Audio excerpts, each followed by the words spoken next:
My name is Jensen. Let's learn some AutoHotkey. In this tutorial, I will show you all the basics that you need to get started with AutoHotkey. By the end of this tutorial, you will be able to create your own scripts like this you see here. I hope you will do the coding with me. That way you will learn AutoHotkey much faster. If it goes too fast, just pause the video. It is designed for that. With that said, let's get started. In this lesson, you will learn how to install, set up and use AutoHotkey. So first we navigate to AutoHotkey.com. Then we will click download, download current version. Click the exe file when we have downloaded it. Click yes.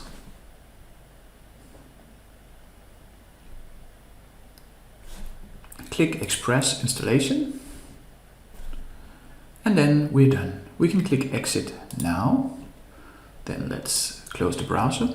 And we can go to our desktop. We can right click here. And we can click the New.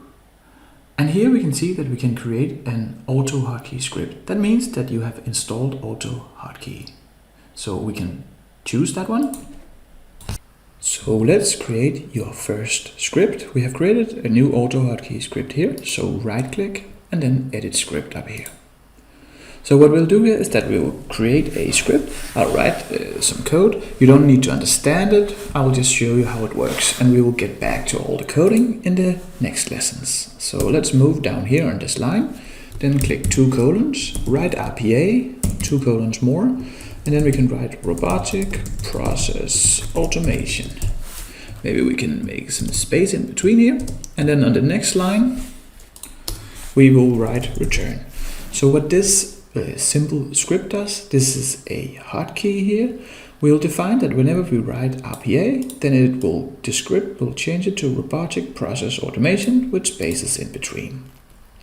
And again, we'll come back to the coding. So make sure you save this file. So go up to File, Save. Now we saved it. We can close it down. Then we will need to right click or double click it. So we can either right click here and choose Run Script, or we can just double click it. This will make the script running. We can open up a notebook and let's try to write RPA. So now we can see here that whenever we write RPA and click one button, then it will change it to robotic process automation. Like that. So in this lesson, you learned how to install a AutoHotkey, you learned how to create an AutoHotkey script, and you learned to create your first AutoHotkey script. That was a hotkey that changed something that you wrote to something else. In this lesson, you will learn about AutoHotkey hotkeys. A hotkey, you can see it as a shortcut key because its ability to trigger action. Say that whenever we press Ctrl Q, then we want to trigger some actions. So I right click on my desktop, I click New, and then an AutoHotkey script. Then I right click and edit script. So if we want to have a control hotkey defined, Ctrl Q, then it will be this hat thing, and a Q and 2 colons. If you're wondering why you can remember this, you can use this cheat sheet here. We can see that this hat thing, that is control. We could also have a Windows symbol, that will be the Windows logo key, a plus, a shift, and so on here. But we will use the Control Q. So let me minimize this again. So say that whenever we press Control Q, then we want to open Notepad. So we just say run Notepad. And then we will have a return. Control S to save, and then we will close it. Double click it to run it. And now we can try to press Control Q. We can see that we open up a notepad. We can type in another Q. That opens up Notepad again, and again. Let me stop this thing. I think we opened up 5 notepads, but you could see that it worked.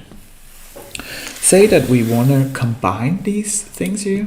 Maybe we want to use the shortcut to have the window, the control, the window key, and then a Q. Then we will just edit the script. And instead of this control Q, we will modify it with a window. So let me save it, close it, and double click it. Here we will type in control Q, nothing will happen. However, if we say control window key Q, then a notepad will open. We can also define some context-sensitive hotkeys. That is, like in this example, it wasn't really clever that whenever we type in our hotkey, a new notepad open, because we only wanted one notepad to be open. So let's right-click here and edit our script. The first thing, I'll just remove the window key. We'll just use the control Q as a hotkey.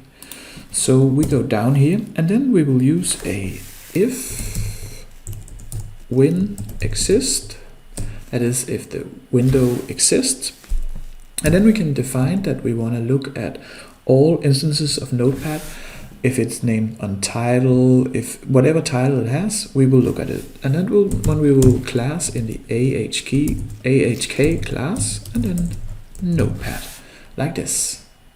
So what we'll do is that if this window exists, if there is a notepad window, then we will just send a message box to the user, message box here, and we will say something like notepad is open. And then we have an if, and we can have an else. So what this does, if this is true, then we will run this command. If it's not true, then we go to the else, and that one will be the run notepad. So now we created an if that looks if a notepad is open or not, and if it's not open, then we'll run it, otherwise we'll send a message box. Let's see that in action. So control S, and we will close this one down. We will double click our AutoHotkey script here, and we can try now and press control Q. We can see notepad is open. Try again, and of course notepad is open. But then if we close down all the notepads and press Ctrl Q again, we can see that indeed we now open up Notepad. So now we created a context-sensitive hotkey. We can also just look at an active window. So let me right-click here, edit the script, and come over here. Say that we only want to know if we are inside this window or outside, like this. Then we can use the if win and then active.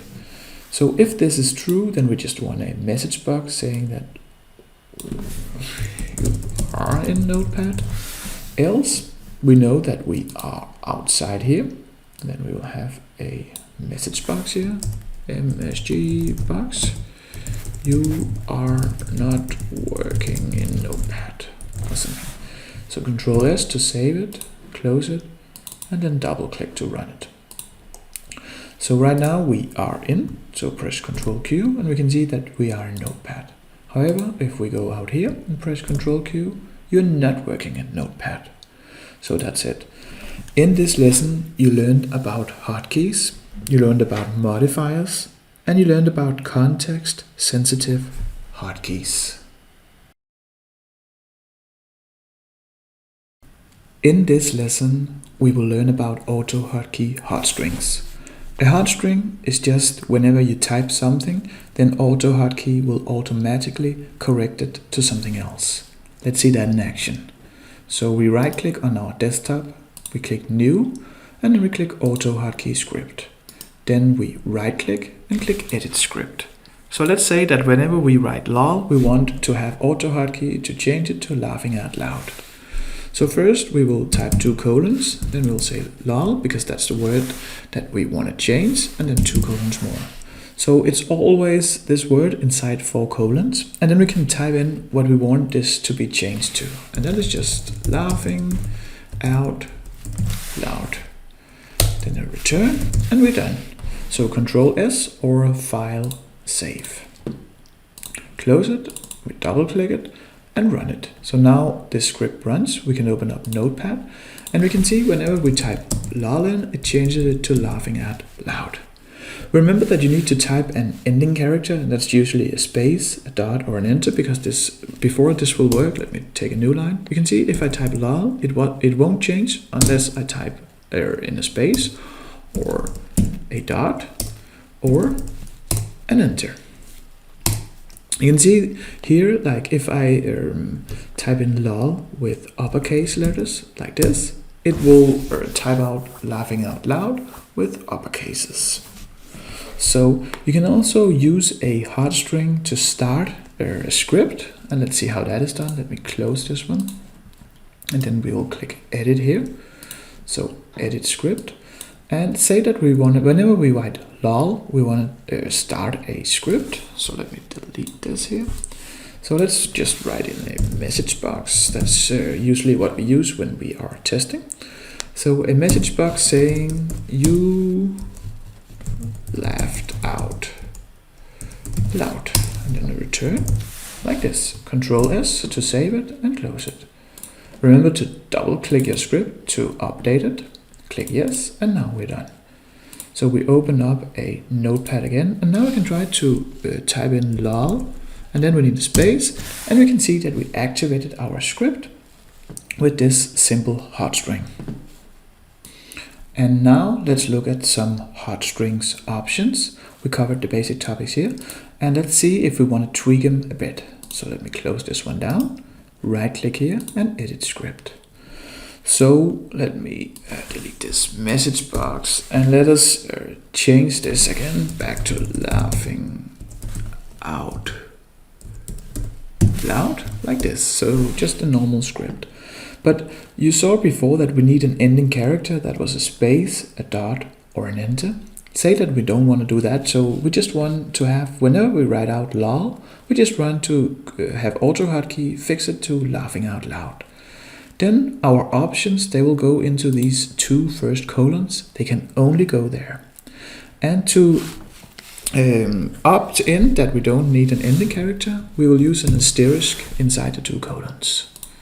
So we click save, then we close it, double click it to update it, and click yes. Now we can open up Notepad again, and now we can see when we write out lol, it will change it without an ending character needed, like this. Then we can see here that if I do like say b and then lol, their hot string won't get activated.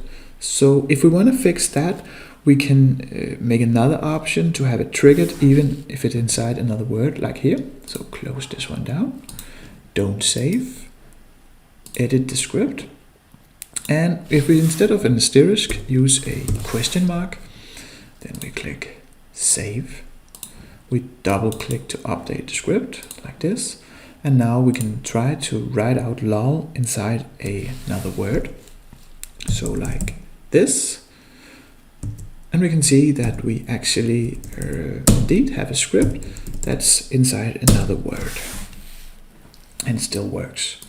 So now we close this one down, and let's say that we saw before as well that it just whenever we write uppercase letters in the lol, it was just changing to uppercase laughing out loud letters.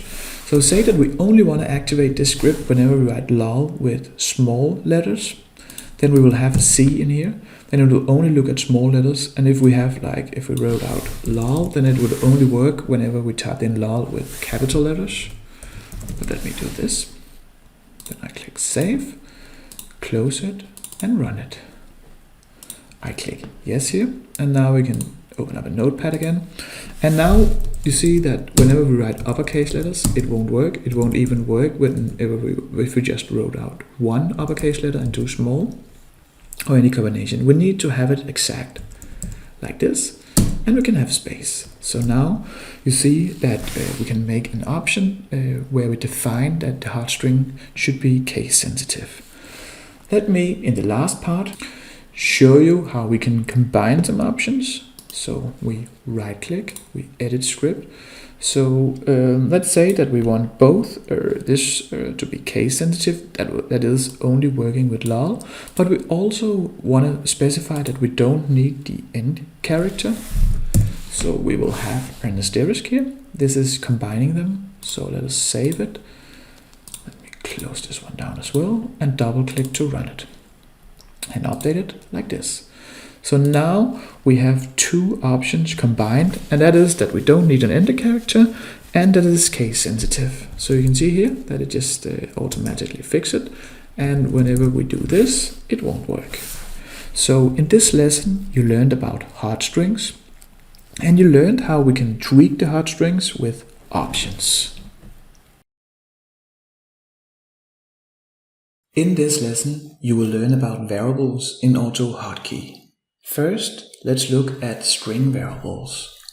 So we will create a script on our desktop, right-click, New, AutoHotkey script. Then we will right-click and Edit script. So to introduce a string variable, we first need our shortcut to activate the script, and again that will just be ctrl Q, and now we can write our script.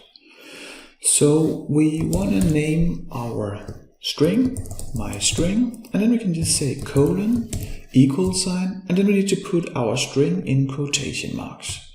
I'll just say, call my string hi, hey, I guess, and then we can print that value out in a message box. So I'll say message box, then we need a percentage, and we can write out whatever we want here. And I just want to write out the variable, and we define it up here, so we can just say my string, and this one will write out the value of my string. Then I'll end in return, and now we are ready. So we can save it, activate it, and now I can press ctrl Q, and it will print out the value of my string, which is hey. We can combine string variables here. So say that we want to write something more, then we can concatenate two strings with a dot here, and I just need to put in the rest of the string in quotation marks if I haven't defined the rest of the string, the rest here in another string up here. So I'll just say, hey viewer, how would you rate this tutorial? Like this. So this one will write out the value of my string, and then it will add this one here. And maybe we should add a space like this. So we'll save it, we'll update the script, and we'll press ctrl Q. Hey viewer, how would you rate this tutorial? Maybe we could have had a quotation mark if we wanted. But we could also have, like all of this, we could have that in a second variable. So let's try to do that to show you how you can combine variables once more. So again, remember quotation marks, and we will take all of this here. So we'll cut it out and put it up here. So now we got a string, we can call that my string 2. So you need to name the two strings in a different way. You can name it whatever you want. I just have my string and my string 2. But then we need to add it here to our message box. So we'll have the hey viewer, but what we need to do here is that we add quotation marks, because this is the hard-coded string here. Then we can put in a dot, and then we can have the my string 2 like this. We will save it, and it'll be the exact same thing as before. Now we just concatenated 3 strings with 2 variables and 1 hard-coded string. Let me update the script, and we will run it. So again, hey viewer, how would you rate this tutorial?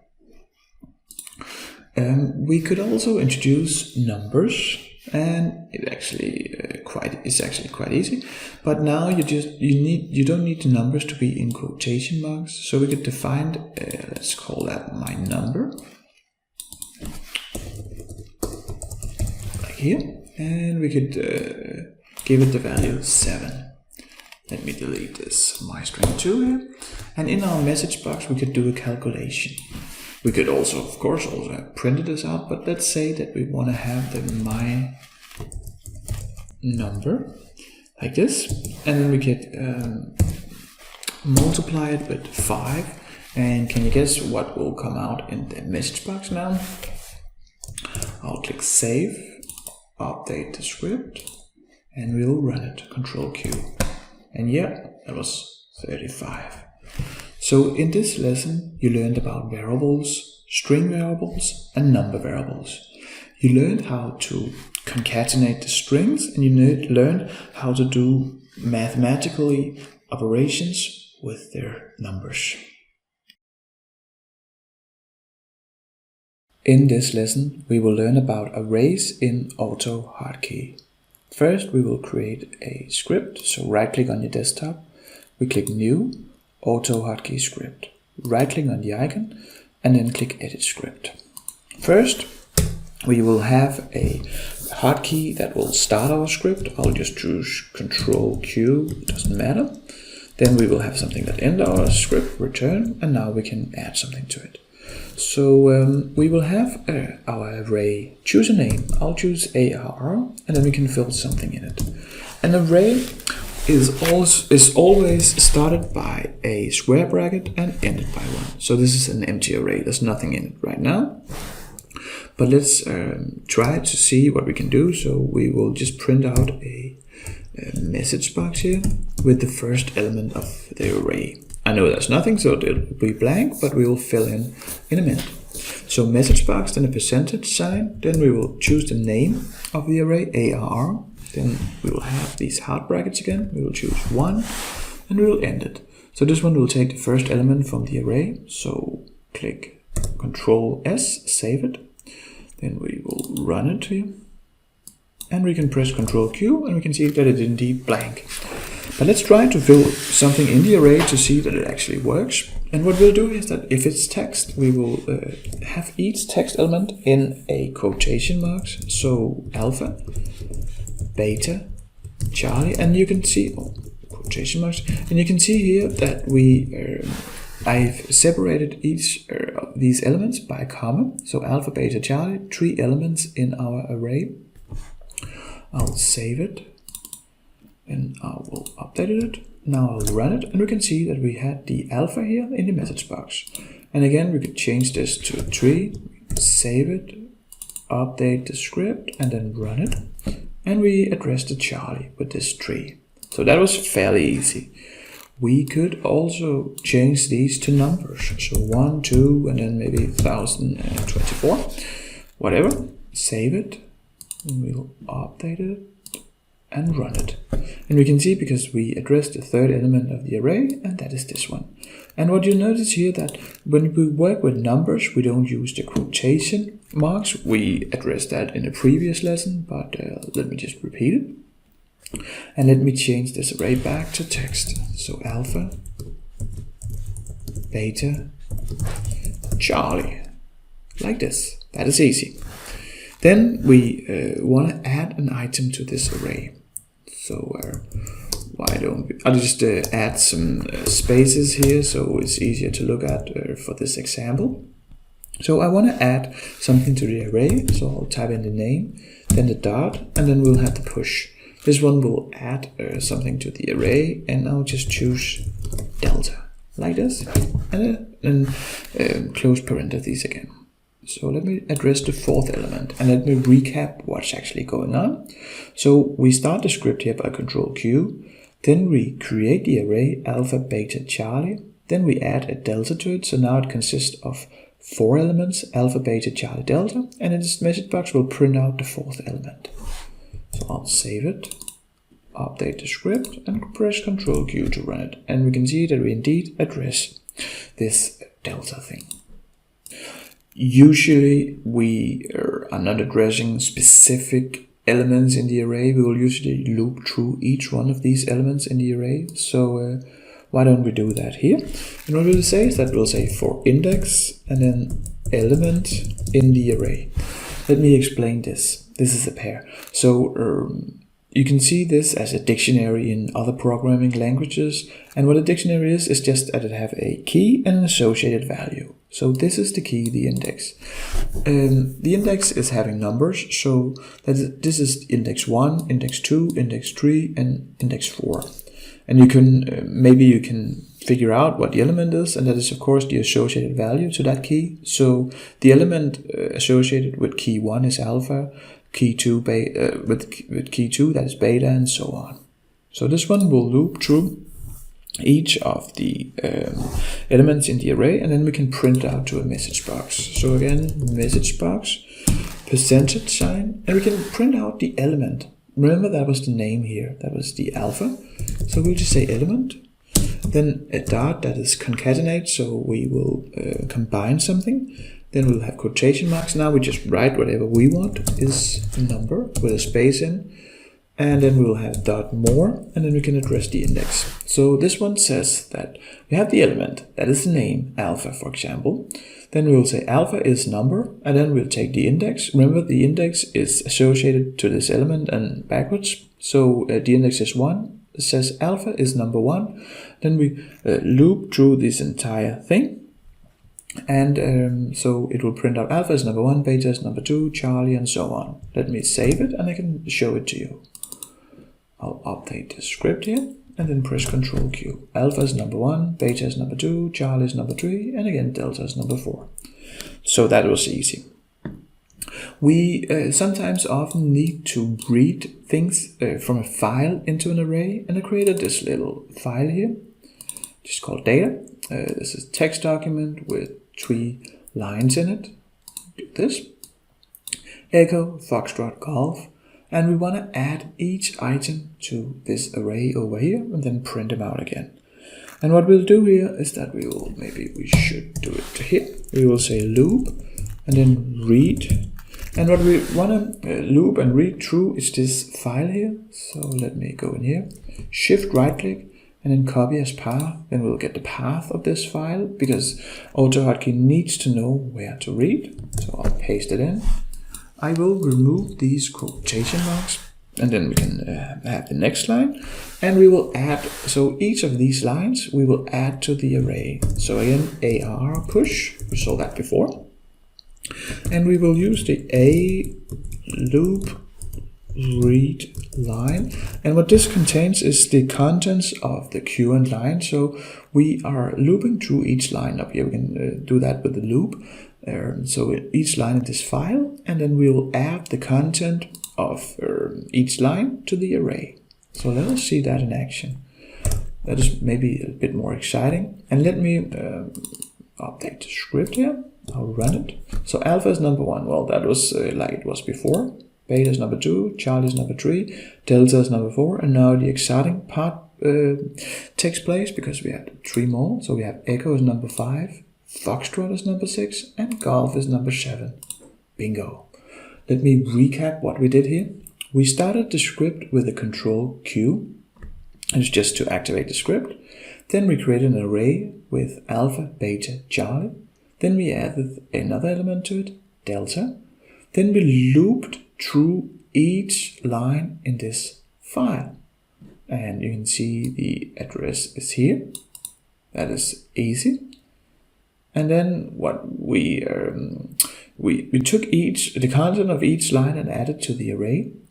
And then here we printed out each element in an array. So we said for index, that was the key, and the associated value element in this array. We printed out a message box where we said that alpha is number 1, beta is number 2, and so on. And then return, ended the script. So in this lesson, you learn to create an array, you learn to fill something in it, you learn to use numbers in an array, you learn to add items to the array, you learn to read from the array, and finally you learn to read a file and add lines of that file to the array. In this lesson, we will learn how to open folders, programs, and websites with AutoHotkey. First, let's try to open up a folder. I want to open the folder here where the LeapWorks Studio shortcut is in, so I'll right click and then click Properties. We can see that it is placed in this program files LeapWorks Studio, so I'll copy the path without the quotation marks because we'll use that. So Ctrl C, copy it. Then I quit and I go to the desktop, right click, New AutoHotkey script. Then I will right click and edit my script. So say that whenever I press Ctrl Q, I will activate my script. So that looks like this, 2 colons, and now we can run our script. So we will say run, and to open the folder, you just say run, comma, and then put in the folder. Then return here, and now we are ready. So we can save this, and we can run it. And now I press Ctrl Q to activate it. And we can see that we open up the folder where the leap work is in. We could also do something else. We could use the built-in variables to open up a folder. And what we do here is that we'll just say run. And then we can use the built-in variables for the desktop, for example. That is a underscore. They're usually named a underscore. So a underscore desktop. I'll just show you a couple of the usual ones. So this one will open up the desktop. Save it. Update the script here. Yep. Ctrl Q. Now we run it. And we can see that we open up the desktop folder. So far so good. We could also open up program files folder. So what we do here is that instead of desktop, we just write in program files. This one will open up the program files. So let me save it, update the script, and now we run it Ctrl Q. So this one is the program files. And like before, where we open up the leap work, we can combine this program files with the leap work. So let us try that. Close this one down. I right click here, click properties. And now we know that we can open up the program files folder, so we'll only copy the last one of the path, because now we'll combine the built-in variable with the path. So copy this, and we'll just put it in here. So this one will open LeapWork Studio folder. So save it, update the script, yes, and now we press Ctrl Q to run it. You can see here that we had it open, so let me close it down to show you that it actually worked. It worked. We could also open up the exe file. So say that here we have this application called LeapWork. So LeapWork Automation Studio. This one will open up the program. So what I'll do here is that I'll say shift right click and then copy as path. I'll put it in here. This one will open up the actual program. Like here, remove the quotation marks. Let us remember to save and update the script here. Yes. And now we can run it with Ctrl Q. So this one opens up LeapWork. You'll see that it actually worked. I'll need to cut it down. And again, we can, next time we run, we can choose to, oh yeah, the license key has expired, but that's okay. It was just to show you that we can open programs. You can open all sorts of programs with just typing in the path of the exe file that runs the program. And we can also here, just like we did before, delete this and then use the built-in variables a program files and then the percentage again. Let us save it, update the script, and now we can run it. So Ctrl Q, and again we will run LeapWork Studio like this.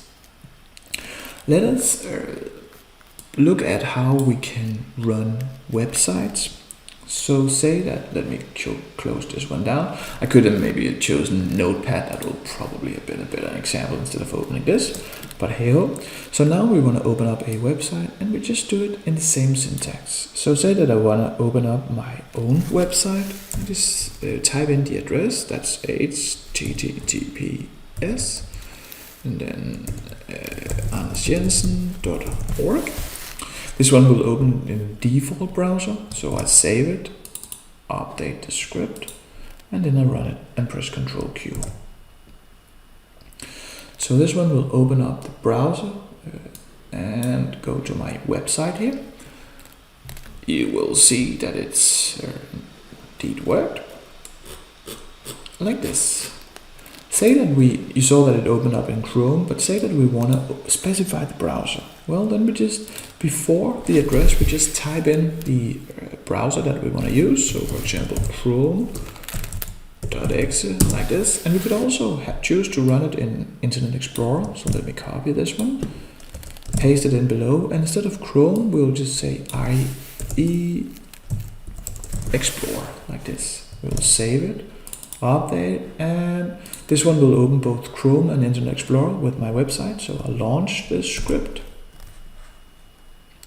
We will see that it opens up my website in Internet Explorer and Google Chrome. So that's it. In this lesson, you learned how to open folders, programs, and websites.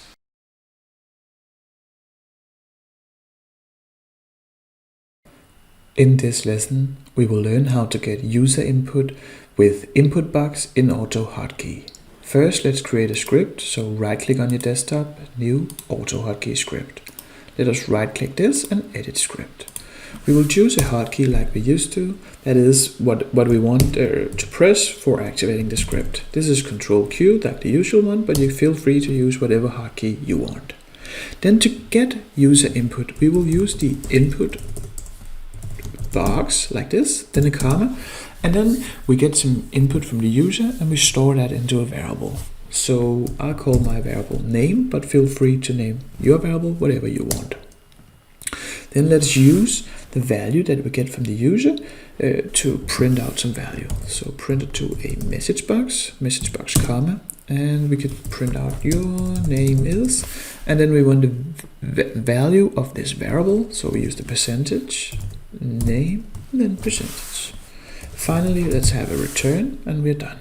So Ctrl S to save it, double click to run it, and now we'll press Ctrl Q, and we can see here that we have this input box, and I will just press Anders, and this will, when I click OK, my name will be stored in this name variable, and the message box will come up with my name in.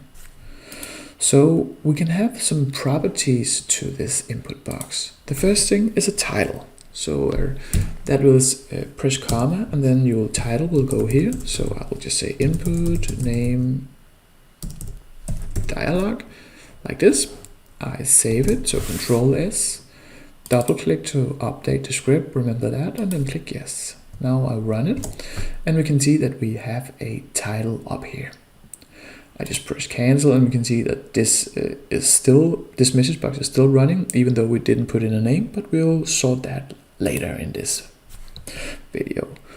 So now we got an input name dialog. We could also add a prompt, that is a text that we will prompt the user with. So we'll have another comma, and then we'll say, please enter your name. Now I'll save it again, Ctrl S, double click it to update, and then Ctrl Q, and we can see that we have a user prompt here, please enter your name. So we have a title and the prompt now. Just click cancel, and we'll move on.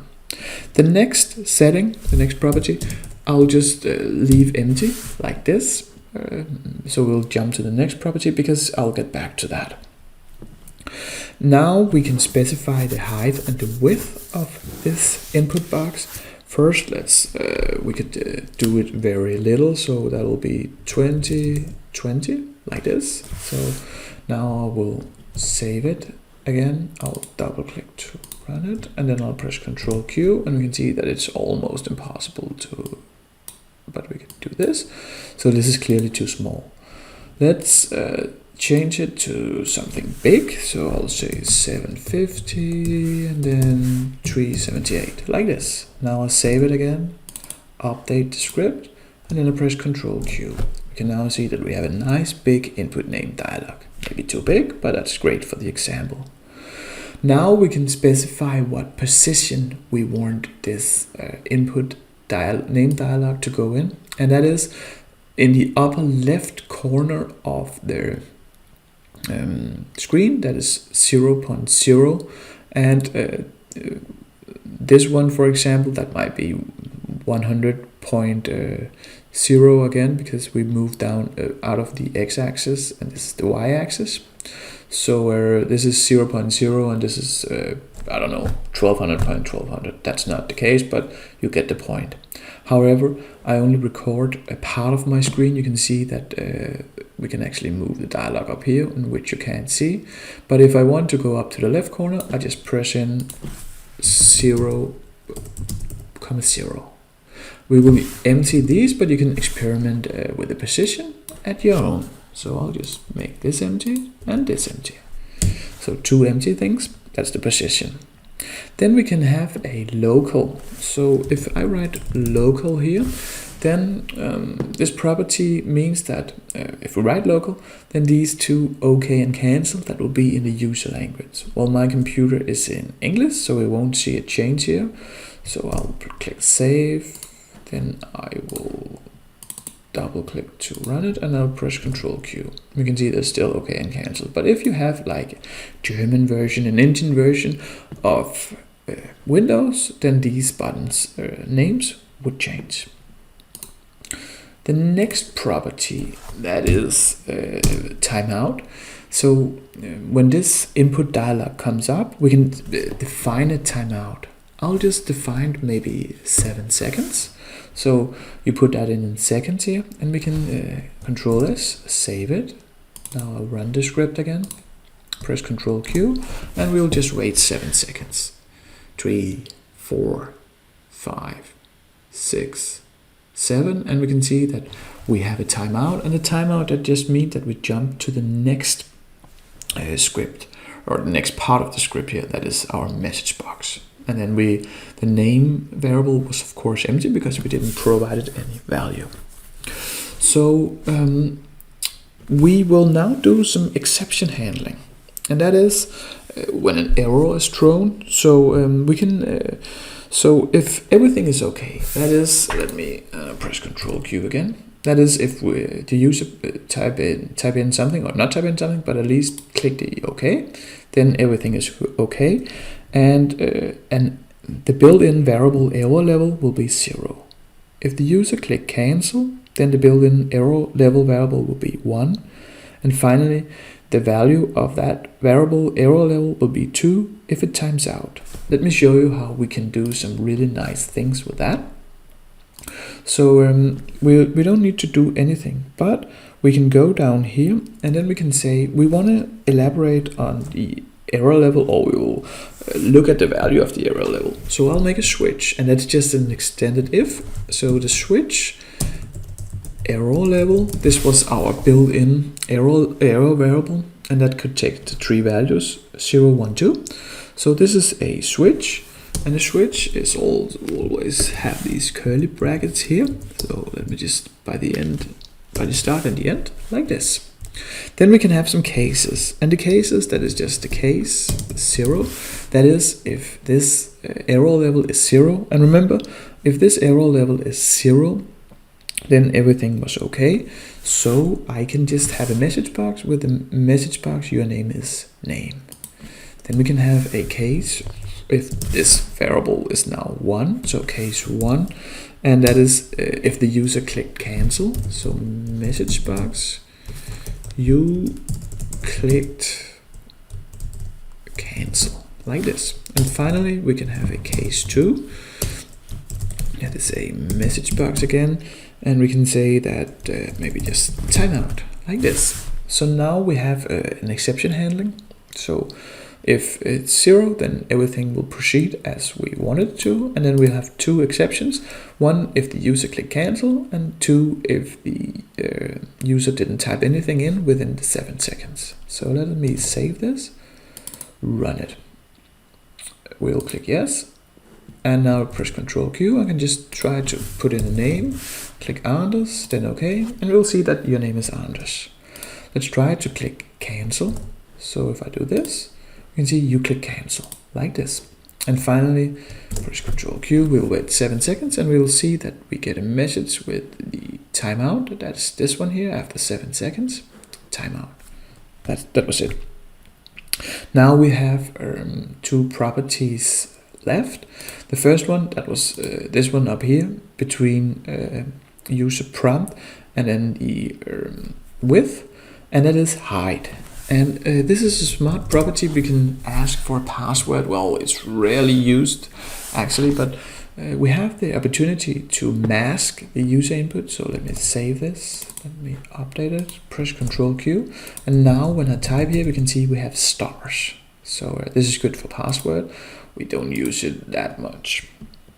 Finally, we can have here in the end, we can have a default value. So I could just type in Anders. And now the default value will be Anders. So let me save it. Let me double click it. and then I'll run it. And we can see here, oh well, now we have the hide on, so that wasn't the smile thing. So let me delete this hide. I like making these live videos because then you can see how we can solve the errors on the fly. But I'll save it here, updated it, and now we can run it again. We can see that the default value is honest, and we can simply just click OK, and the input will go in. In this lesson, you learned how to get user input, that is InputBox with AutoHotkey. In this lesson, you will learn how to adjust the computer volume with AutoHotkey. So right-click on your desktop, New, AutoHotkey script. Then right-click and edit the script. Let's stop up a moment and think why we want to create such a script. Well, it could either be because our computer doesn't hold volume up, volume down, and mute, or we simply just want this volume up and down and mute to be part of our workflow, either to attend the user where turning the volume up or to turn the volume completely off. So first, we want to create a script that turns the volume up, and that one will be plus, then numpad add. So this one will be a shift, that's the plus, and then the numpad add, that's the plus sign on the numpad, and then we will have the 2 colons. You could of course choose anything you want. This could be a letter or a function key, so that was just what I chose. Then we simply just need to say that whenever we press shift numpad plus, then we want to send a command. So that one will be send, caps lock, send, and then in curly brackets we will say volume, I don't know what I'm doing here, volume up like this, and curly brackets. Then we will have a return and our script is ready. So I save it, double click it to run it, and now we can press shift plus, and see in the upper left corner we can see whenever I press shift plus, the volume will go up with 2, like this. Say that we want to have these increments bigger, then we could, for example, say volume up 5. This one will have the volume go up with increments of 10. So let me save it and I can show you. Yes, please. Then I'll press shift plus, and we can now see 26, 36, 46, and so on. So we created our volume up script here. Let's have the same thing for turning the volume down.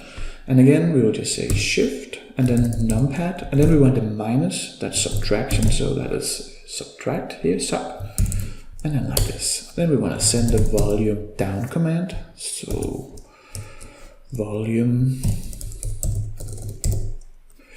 underscore down.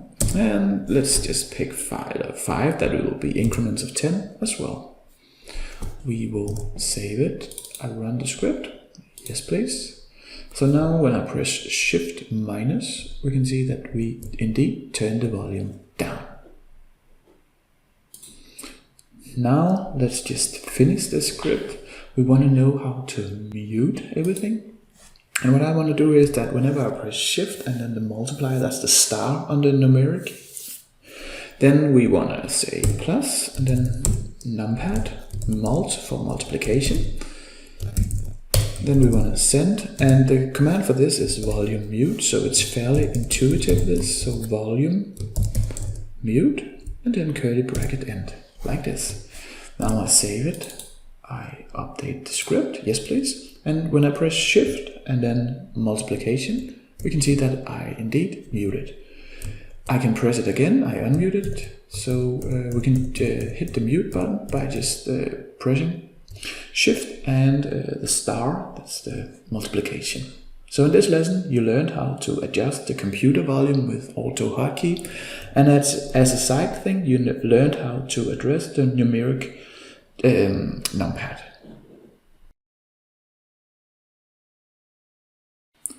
In this lesson, you will learn about internet browsers with AutoHotkey.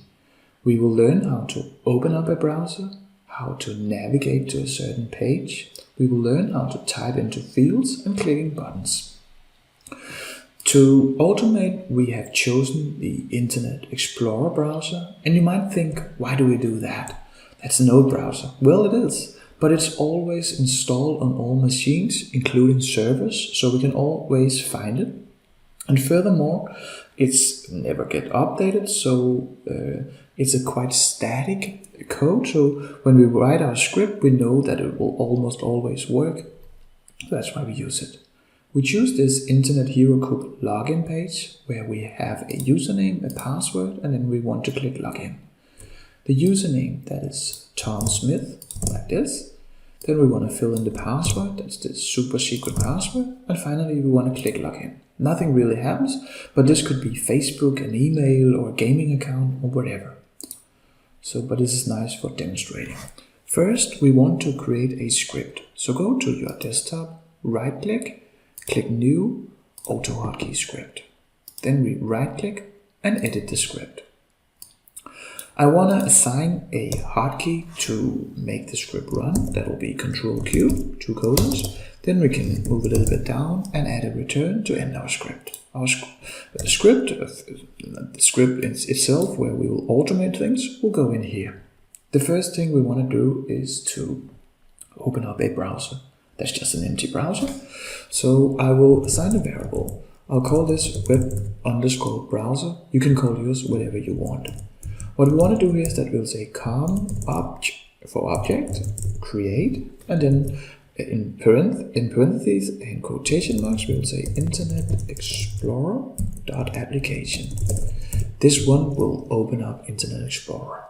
We also want to make this visible because Microsoft makes this invisible per default, and that is not what we want because we want to see it. So we just say web_browser, and then we'll say .visible equals true.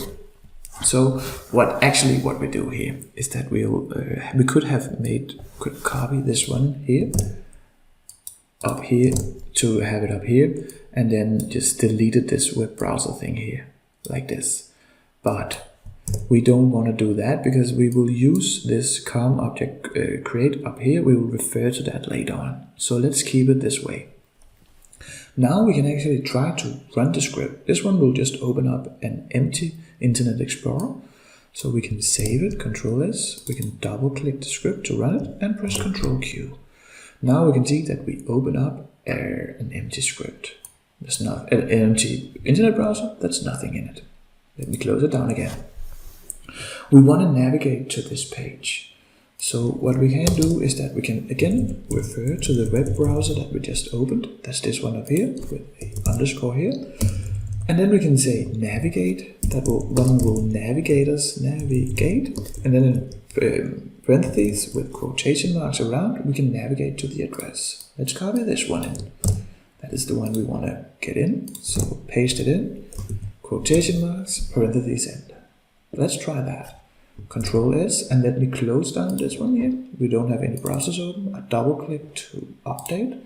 Press Ctrl Q. Now we can see that we open up our Internet Explorer and navigate to our page. So far so good. Now we hard-coded in the address here, but we could choose to assign a variable instead. So up here in the beginning, we could call this URL like this, and we could assign this value to it, just the internet address. So if this one needs to be either changed, then we can change it up here instead of in our script, and especially if we have to use it multiple times, then this is best practice. So then in these parentheses, we will just say URL. This one refers to this up here. So we can save it. Let me show you that it indeed works. I double click here. Yes, please. Press Ctrl Q. And we can see that we made this work too. So far so good. Now we want to fill in the username, then the password, and then click login. But before we do that, we need to make a check. Because often, even though you think that these pages has loaded, we cannot start to type anything in before it's 100% loaded. Then we will have an error or nothing will really happen because it will try to find this field. And if it's not there, even though you think you can see it instant, then we will have a situation where nothing happened. So what we'll do, and this one we will create almost always, then we will have a while loop. So we'll say while, and then this, we refer to this web browser again, web underscore browser. Then we'll say .busy. So while this is this instance up here is busy, that means it's loading. Then we will just add a sleep. That means that we will wait X seconds. So let us do this. Sleep 500. That is milliseconds. So that will be half a second. What this does, it says, is the browser busy? Yes. Then we will wait for half a second. Then we will ask the question again. Is the browser busy? Yes. And so on. While this is not true anymore, then the browser has loaded and we can continue. Let's just add a 1 second break here just to be sure. I almost always do that as well. So now we have opened up the browser. We have navigated to it. We made a check and we are ready to type into the username here. So we can do that now. We will right click the username field, then we will inspect the element. Right click and click inspect element, and then we will wait a bit. We will go down in the selected tree here. I will show you in a few seconds because we want to get the idea of this username field so we can refer to it. Here we can see that I can scroll a little bit up, like a little bit down into the selected tree. We found this input name, username, then we get the idea, that's username. We will use this one here. So first we will find this field and then we'll put something in it. To find the field, then we will create a variable again. I will call it username, then input, and I will say that is the web browser. That was our browser variable here. Then document get element by idea, and then the idea we want to use, that's just this username here. So in quotation marks, username, like this. So now we got this field, then we can put something in it. Again, we could create a variable up here with our username. That was Tom Smith, remember? So I'll say username, that is Tom Smith. Remember the quotation marks, so Tom Smith, like this. Because then we can go down here and then we will say username input, like this, and then we will say what will the value of this field be? So then this is just .value, and that is the value. Well, that was the Tom Smith, the variable that we created up here. So that one is the username, like this.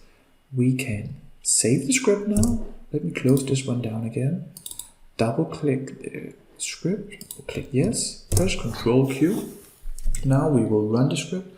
It will perform the check, and then it will fill in the Tom Smith, like this. Isn't this smart?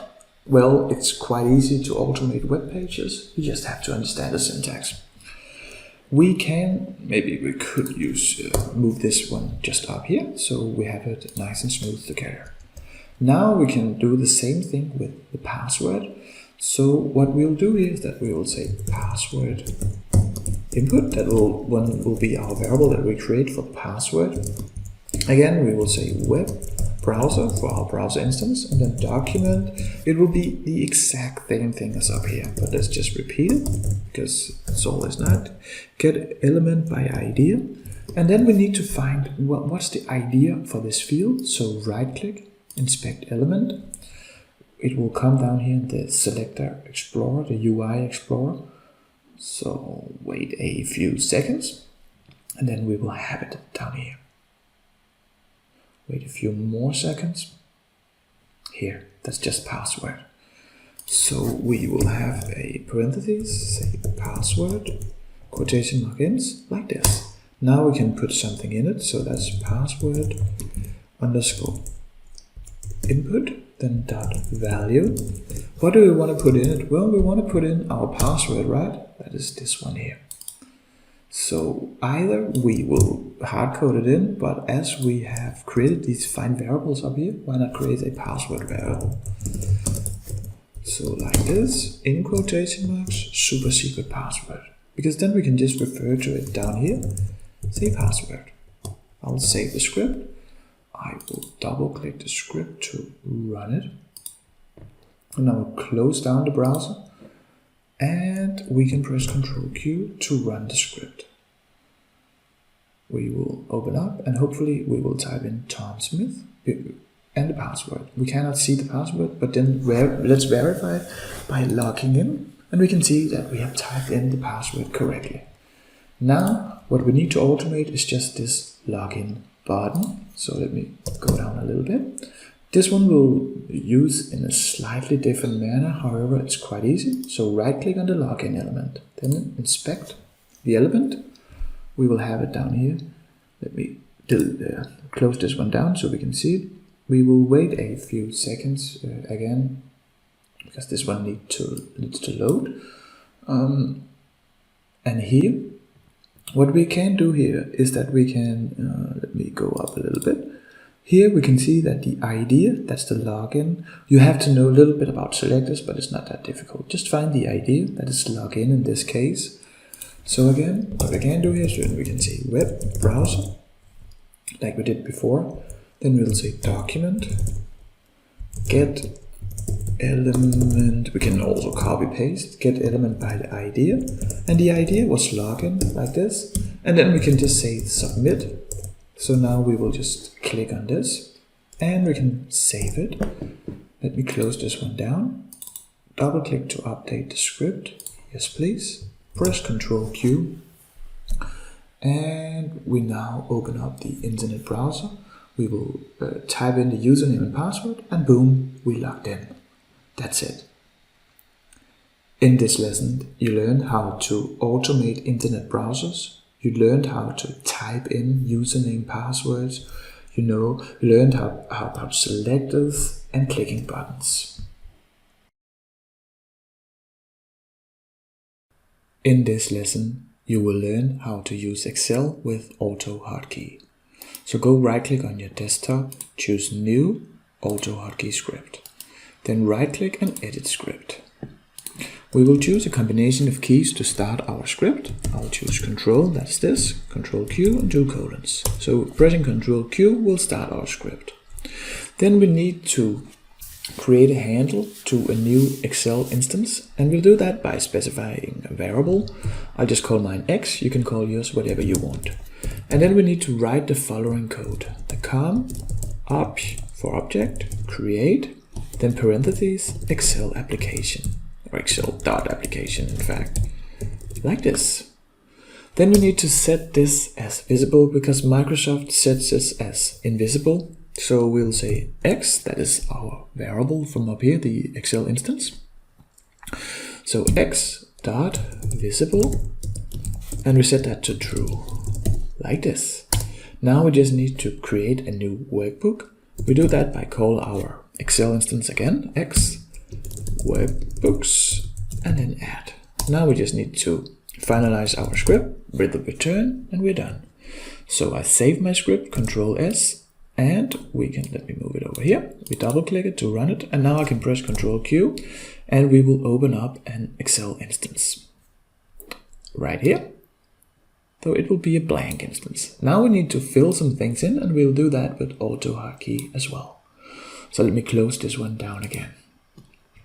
So now we have learned how we can open up a new Excel application. And let's say that we want to open up this Excel sheet that I got here on my desktop. We can open it. I can show you, I think we have a word here in A1, says hey. So let's try to open that instead. What we need to do here is that instead of X workbooks add, we just need to specify open, and then the parentheses and the path. So what I can do here is that shift right click and then copy as path here, and I can just paste it in here in quotation marks. Then remember to finalize the parentheses like this, and we're done. So I can save it, I double click to update it, click yes, and now I can press Control Q, so we can see that we actually can open this Excel sheet. And boom, we opened this Excel sheet instead of a new one. So now we can modify it if we wanted. We could also choose to, instead of using this path here as hard-coded value, we could create a variable. So we could create a variable for this path. So whenever this gets changed, maybe we used it several times in the workflow and get changed, we only have to alter it one place. So what I'll do up here is that I'll say path, that will be our path variable. That one equals this path here. Copy it like this.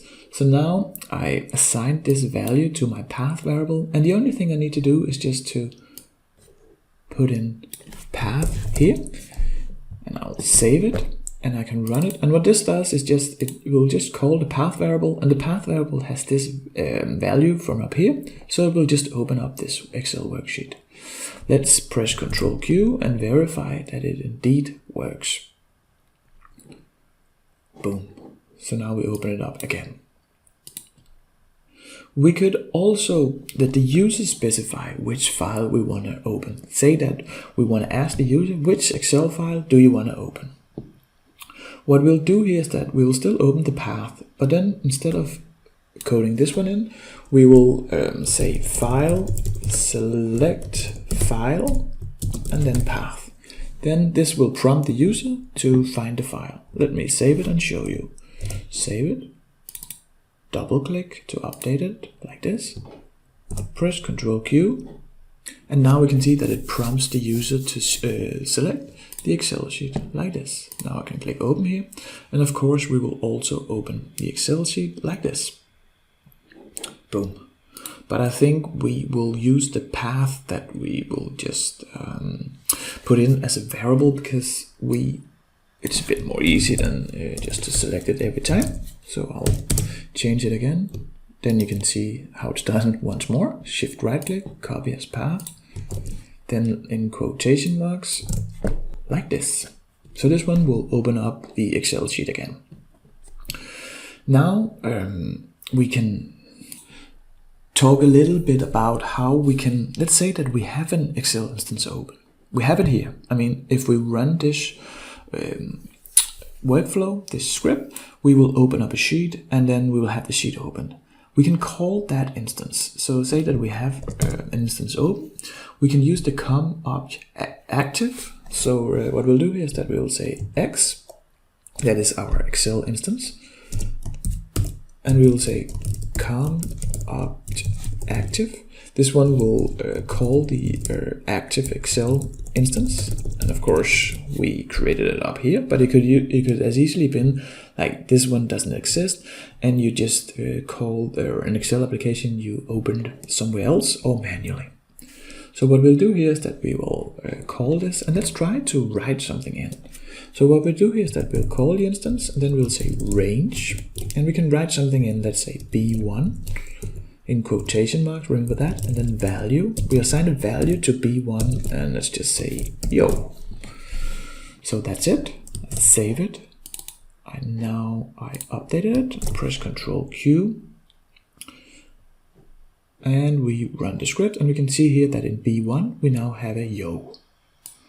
We could also, let me close this one down again, we could also have a variable instead of this hard-coded value. So what I do here is that, let me delete this one. What I do here is that I say I define a variable, so that can be my var, and let's say hey in quotation marks. Then we just can assign this variable, so x range, and let us assign that to C2 maybe. Remember the quotation marks, then the value, and then we say my var. This one will put the value of my var into C2, and the value of my var is hey, right? So now I save it here, and we can double click, run, press Ctrl Q, and we can see that we now can assign a value to C2 with hey, like this. Now it gets a little bit more advanced. Let me open this sheet here. I'll create a loop that loops through a column. So we can, let me do this. So what we'll do here is that, let me just create some values in the D column. I will just say A, B, C, D, E, F, GH, you get the point, YJ, like this. So I will loop through all these values, and as long as there's a value in the D column, in the row, I will write a new value to it, and then I will stop here. So let me create that loop, and let me save it, and close it down. So now we have, we're still referring to the active Excel application. So I will delete this, and I will need a while loop. So while, and then I will say my Excel instance, and then the range, and was it the D column? It was. Then I'll say D, and then I put in a dot, and then I say a index, and this is a background counter that counts what loop we are in. So the first row, that's loop 1, then this will have 1, so this is D1 and D2 and so on. So I'll do this, so this one will get D1, this one will loop through all the rows that we have something in, because we'll do this, we'll say value. So this loop will run as long as it doesn't encounter a blank cell, like this. So what we'll do here is that we will, so now we created the condition. This loop will run as long as there's something in the D column rows. So now we can create what we will want to happen. And let me do this, curly brackets, and then we can write something in it. So what we'll do here is that we'll say, while this is true, so for each of the rows, then we'll say X range, we'll call the range, and now we just need to assign something in it.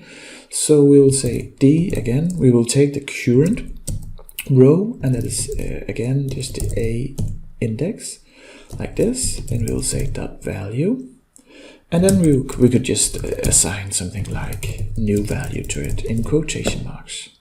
So let me repeat what's going on here. We will create a while loop. This while loop will run as long as this is true. So it says loop 1, then this is D1. It will look, is there something in D1? Yes, there's. Then we'll go to the action down here.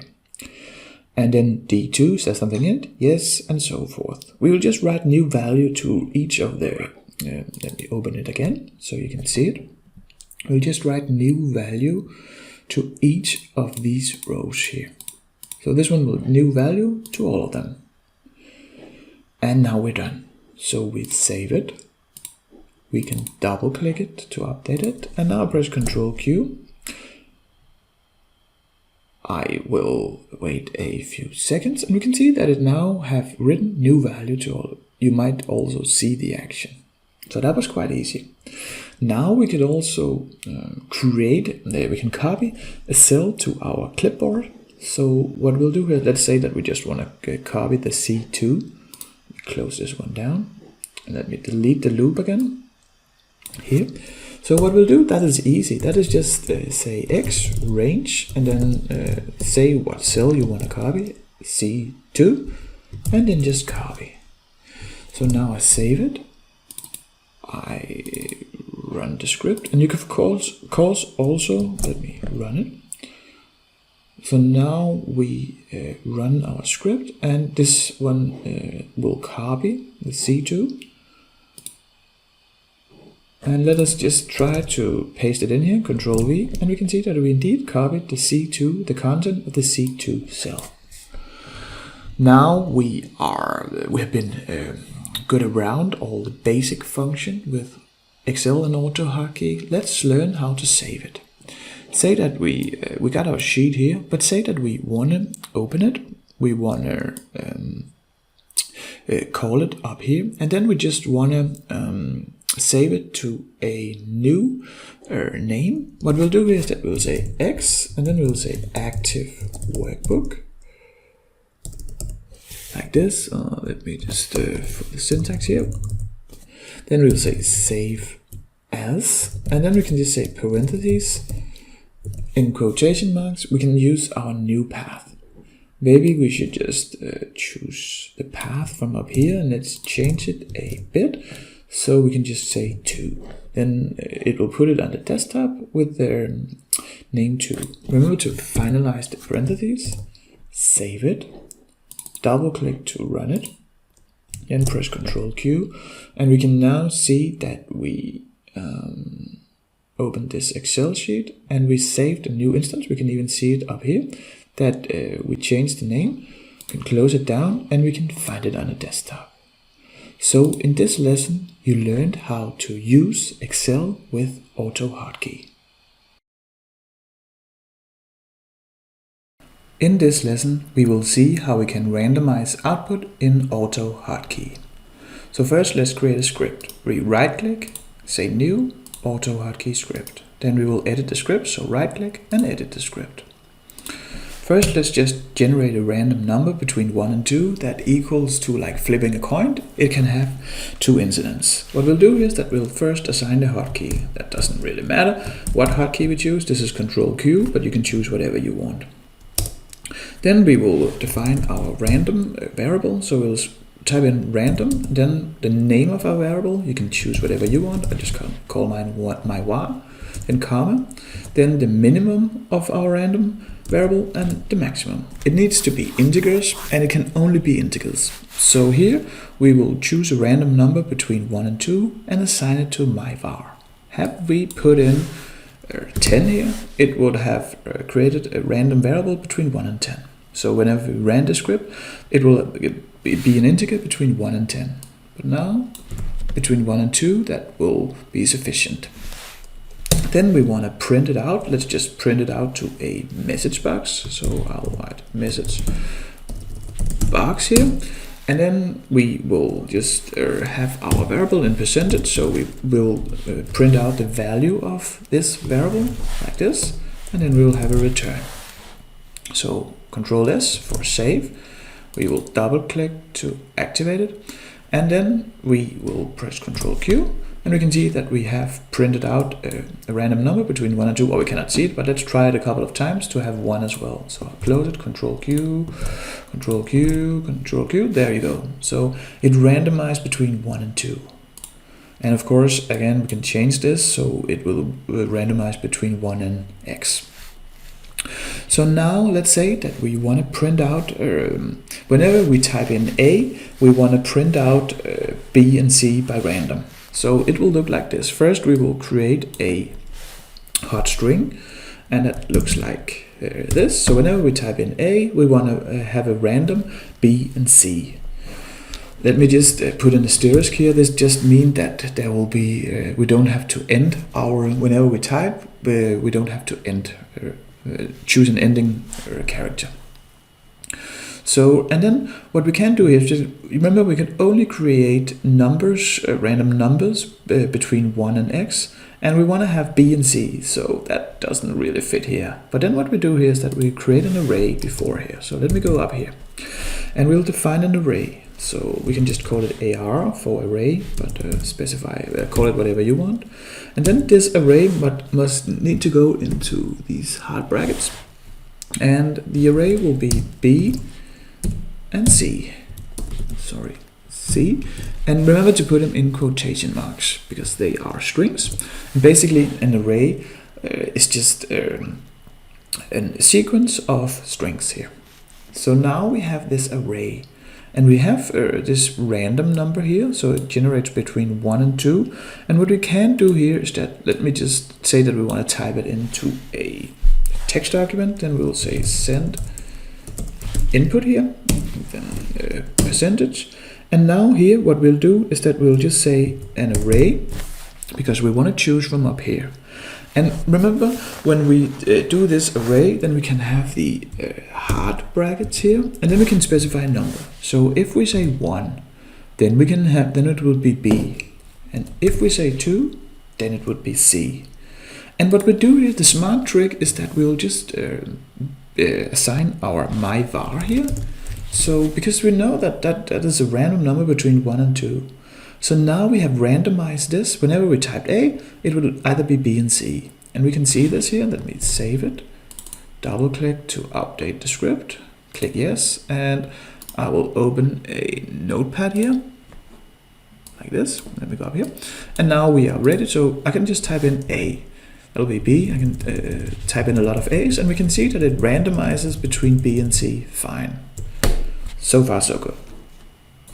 We could also have some other elements to some other strings to our array here. So I'll just have a D, quotation marks and quotation marks, E, and like this. So now we have 4 elements to choose from. And we'll just change this to a 4. So now it randomizes between 1 and 4. And this picks the element of the array from this variable. So let me save it, update the script like this.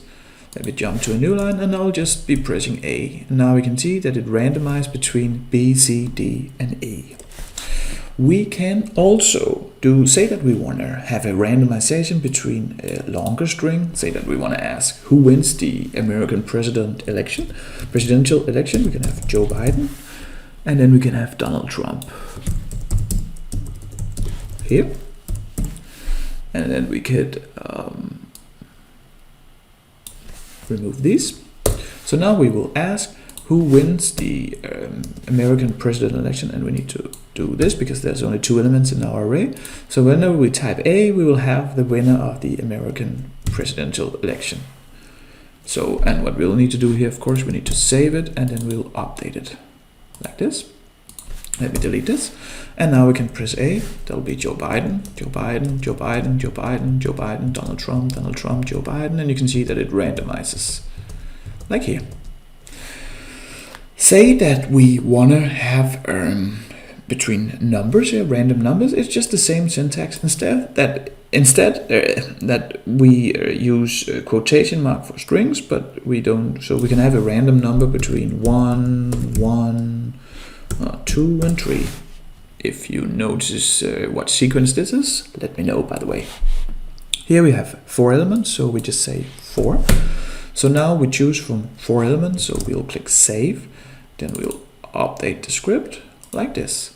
So again, we can go down here, and whenever I type A, it will choose one of these numbers. Remember, 1 is there 2 times, so it'll happen double as much as 2 and 3. So let me just do this. And you can see that we pick some random numbers from this. So that's how you work with randomizing output. And in this lesson, you learned how to randomize output. You learned how to pick from an array. And you learned how to send that input with the value of the randomized variable. In this lesson, you will learn how to start your AutoHotkey scripts up with Windows. First, let's create a script. So we right-click on our desktop, choose New, AutoHotkey script. Then right-click and edit the script. I'll just create a simple Hotstring. So whenever I write RPA, it will change it to Robotic Process Automation. Then I will say return, and that's our script. So I will save it. It's not that important with the script here. It's just the purpose of creating the script to start with Windows. Then I can close it down. And now I will go down to the Windows logo here. Then I'll type in run. And what we'll do here is that I'll type in shell startup and then click enter. Then this folder will open. And if we want our newly created AutoHotkey script to run at startup, we simply just copy it and move it over here. This one will start an AutoHotkey script.